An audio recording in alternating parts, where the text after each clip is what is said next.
आज हम the yellow fish नाम की एक शॉर्ट स्टोरी कवर करेंगे जो कि CS लक्ष्मी जी द्वारा लिखी गई है। CS लक्ष्मी जी को हम अंबाई के नाम से भी जानते हैं। अंबाई उनका पेन नेम है। तो चलिए ज़्यादा देर ना करते हुए हम कहानी पर आते हैं। तो हमारी कहानी शुरू होती है अन्नू और अरुण से। अन्नू और अरुण दोनों हस्बैंड एंड वाइफ हैं जिन्होंने रिसेंटली अपना बच्चा खोया है। वो बच्चा एक बेबी गर्ल थी जिसका नाम उन्होंने जलज रखा था। एक्चुअली जो जलज थी ना, वो एक प्रीमेच्योर बेबी थी, मतलब समय से पहले उसने जन्म ले लिया था, जिस कारण वो बहुत ही ज्यादा कमजोर थी और सरवाइव नहीं कर पाई। तो अब इसके बाद हमारे सामने एक सीन आता है, एक सी शोर का। सी शोर मतलब समुद्र के किनारे का एक सीन हमारे सामने आता है, जहां पर अन्नू और अरुण आए हैं अपनी बेटी जलज की अस्थियों का विसर्जन करने। अब अन्नू समुद्र तट पर खड़ी है, अभी अरुण यहाँ पे नहीं आया है। तो वहां जो क्रियाएं हो रही है वो अन्नू देखती है।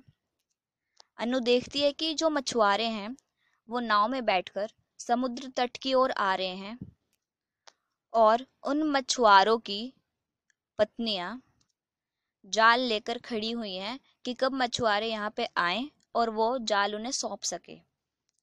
वो जाल शायद मछली पकड़ने का है, तो वो जो वाइव्स खड़ी हुई हैं वहां पर वो इंतजार कर रही हैं मछुआरों को नेट देने का। अब अन्नू का ध्यान ओशन की तरफ जाता है जिसमें वेव्स उठ रही होती हैं और अचानक से उन्हीं वेव्स के साथ एक छोटी सी येलो कलर की फिश गर्म जमीन पर आ पड़ती है। अब वो मछली पानी से बाहर गर्म जमीन पर पड़ी थी। अब उस मछली का संघर्ष शुरू होता है जो कि अन्नू देख रही होती है। मछली पानी से बाहर है पर वो छटपटा नहीं रही, वो शांत होकर जमीन पर पड़ी हुई है और अपनी एक एक सांस के लिए संघर्ष कर रही है। वह मछली मुंह द्वारा सांस लेने की कोशिश कर रही है।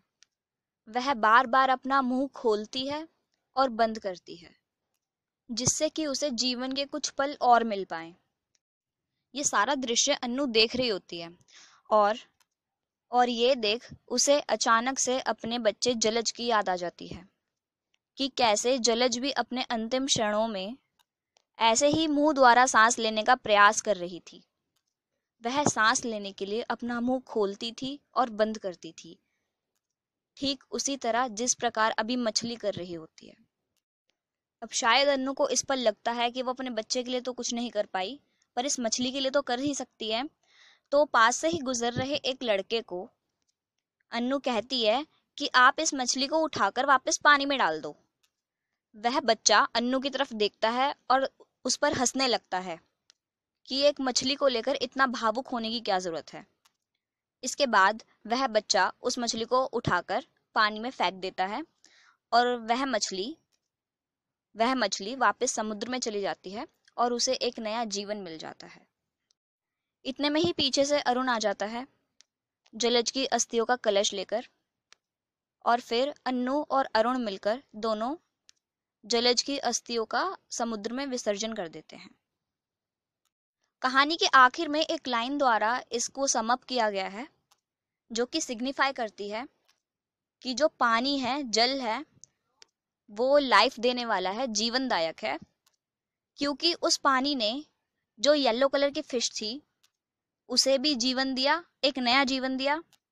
और जो जितने भी मैमल्स होते हैं उनकी ऐश जो कि ग्रे कलर की होती है वो भी लास्ट में जाकर पानी में ही मिल जाती है और उन्हें भी नया जीवन मिल जाता है।